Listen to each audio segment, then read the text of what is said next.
everyone, Procrastinating Turtle here. Recently I posted a video about my latest thoughts on what would happen for Pokemon's future game releases. In that video I spoke about the next Legends game, should we get one. In this video I wanted to go more in detail on that topic as it is not very clear on which generation the potential game could be based on. I have seen videos made about Legends Celebi, which makes sense as that Pokemon is known for time travel and Legends Arceus was set in the past.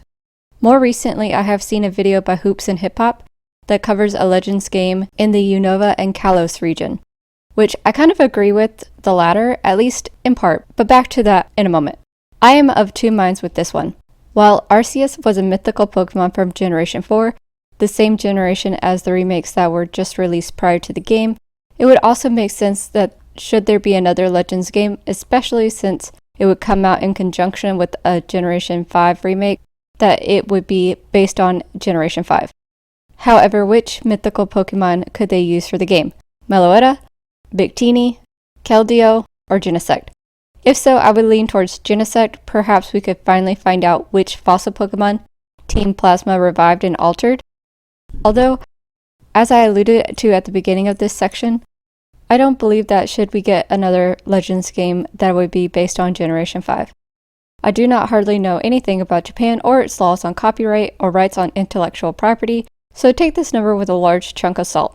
I found online that the rights on intellectual property last upwards of 20 years, so that is the number I am using for this video. Looking back on which generations have been kept up with over the years, it seems like two generations haven't been revisited much, if at all. Generations 3 and 6. With the latest release of Generation 3 being its remakes of Omega Ruby and Alpha Sapphire on November 21st, 2014, which would mean that the intellectual property rights could expire sometime around 2034. Generation 6, Pokemon X and Y, has not been revisited at all since its debut in 2013. This also would mean that its intellectual property rights would expire sometime in 2033 as well. While looking ahead to the 2030s seems like a long way off since we're in 2022, almost 2023, it probably isn't really for the Pokemon Company. With so many generations and ideas, they need to look a good ways into the future, as it takes quite a while to create the games and put the final touches on them. If we look back at the previous games, it seems like the time between remakes is 6 years. Additionally, it seems like each region is revisited 14 or 15 years later. Based on that information, let's start with the first possibility of Legends being set in Hoenn. With Omega Ruby and Alpha Sapphire being released in 2014, it would make sense for us to revisit the region in 2028 or 2029. However, as in my previous video, it would seem we are due for a Pokemon Crystal remake in 2024, so then perhaps we will get a Pokemon Emerald remake in 2030. Since the 14 or 15 years is just an average, a potential Emerald remake in 2030 is close enough to that average, it would then make it slightly less likely that the next Legends game would be based on Generation 3. Also, which mythical Pokemon would the Legends game cover? Jirachi or Deoxys? I am kind of fond of the idea of a Legends Jirachi game, as it is said that Jirachi wakes up for 7 days once every 1,000 years. So perhaps we could go to a time in which Jirachi is awake. As Legends Arceus did not have any of that generation starters as the starters of the game, that means that Mudkip, Trico, and Tepig would not be the starters if we were to get a Legends Jirachi. The second possibility is that of a Legends game to be set in Kalos. This is where I agree with Hoops and Hip Hop. As I said before, the last game we visited, Kalos, was during its debut in 2013.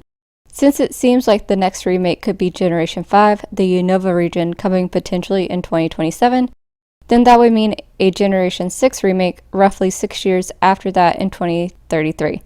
However, I think not getting anything before 2033 would be kind of pushing the 20 years on holding intellectual property rights, as that is right at 20 years, if that number is accurate.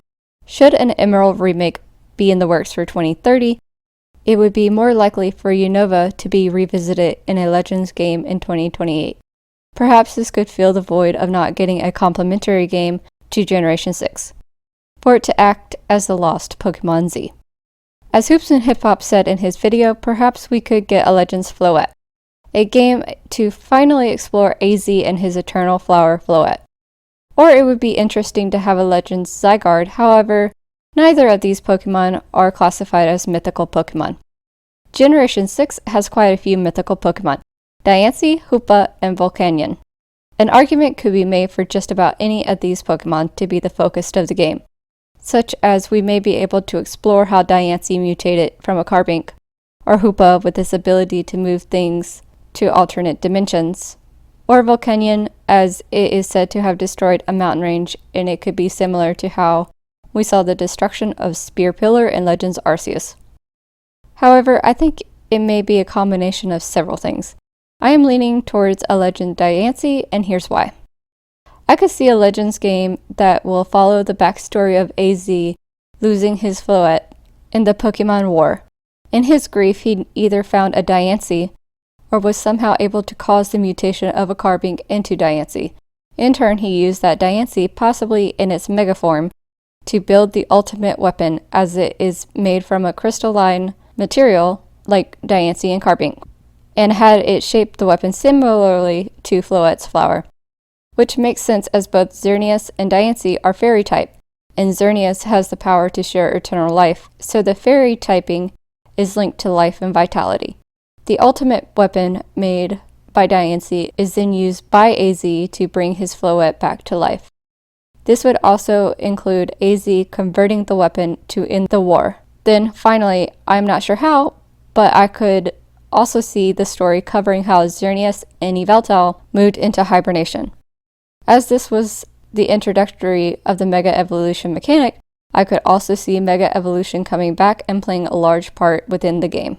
Of course, since Dialga and Palkia gain new forms in Legends Arceus, I am sure Xerneas and Yveltal would potentially gain a Mega form as well. As for the starters, I believe it would be similar to Legends Arceus in that we would not see the original starters to the region, nor the starters that were seen in Legends Arceus, which means we would not have Froakie, Fennekin, Chespin, Cyndaquil, Oshawott, or Rowlet as our starters. I also believe whichever starters we would get would also not have had a Mega form already, and that all three would have new forms. This would mean that we would not have Charmander, Squirtle, Bulbasaur, Trico, sorry Mikey, Mudkip, or Torchic. This leaves just 15 starters: Chikorita, Totodile, Turtwig, Chimchar, Piplup, Snivy, Tepig, Litten, Popplio, Grookey, Scorbunny, Sobble, Sprigatito, Fuecoco, and Quaxly. As this game would lean into the Pokemon War, I have an idea of which starters we could see, mostly based on their looks and not a deep meaning behind the choices. For the Grass starter, I believe it could be Snivy. The Fire starter, I think we could see Chimchar. And lastly, the Water starter, I think Sobble would be a good one. Serperior and Inteleon could potentially gain a second typing, while Infernape could lose its fighting type, as the starters in Legends Arceus did. Now, what these second typings would be, that is difficult. However, I could see Inteleon possibly gaining the Psychic type, as that Pokemon is a Spy type Pokemon. Serperior, I think would be interesting if it were to gain the Poison typing. While this seems kind of bland, as Serperior is a Grass type, I think this typing could work, as many stories I have heard growing up spoke about royal families being concerned about members of the royal family line being poisoned. Turning that around seems like it would be kind of interesting. Lastly, if one were to speculate Infernape losing its fighting type, it would have to be replaced, but with what? I think it would be interesting if Infernape were to trade its fighting type for the Steel type, as I speculate this game could tell the story of the Pokemon War. What do you think? Would you like to see a Legends Diancie? Do you think Snivy, Chimchar, and Sobble work as the starters for this potential game? Do you agree with the possible type changes? Is there anything different you would like to see? Let me know down in the comment section below.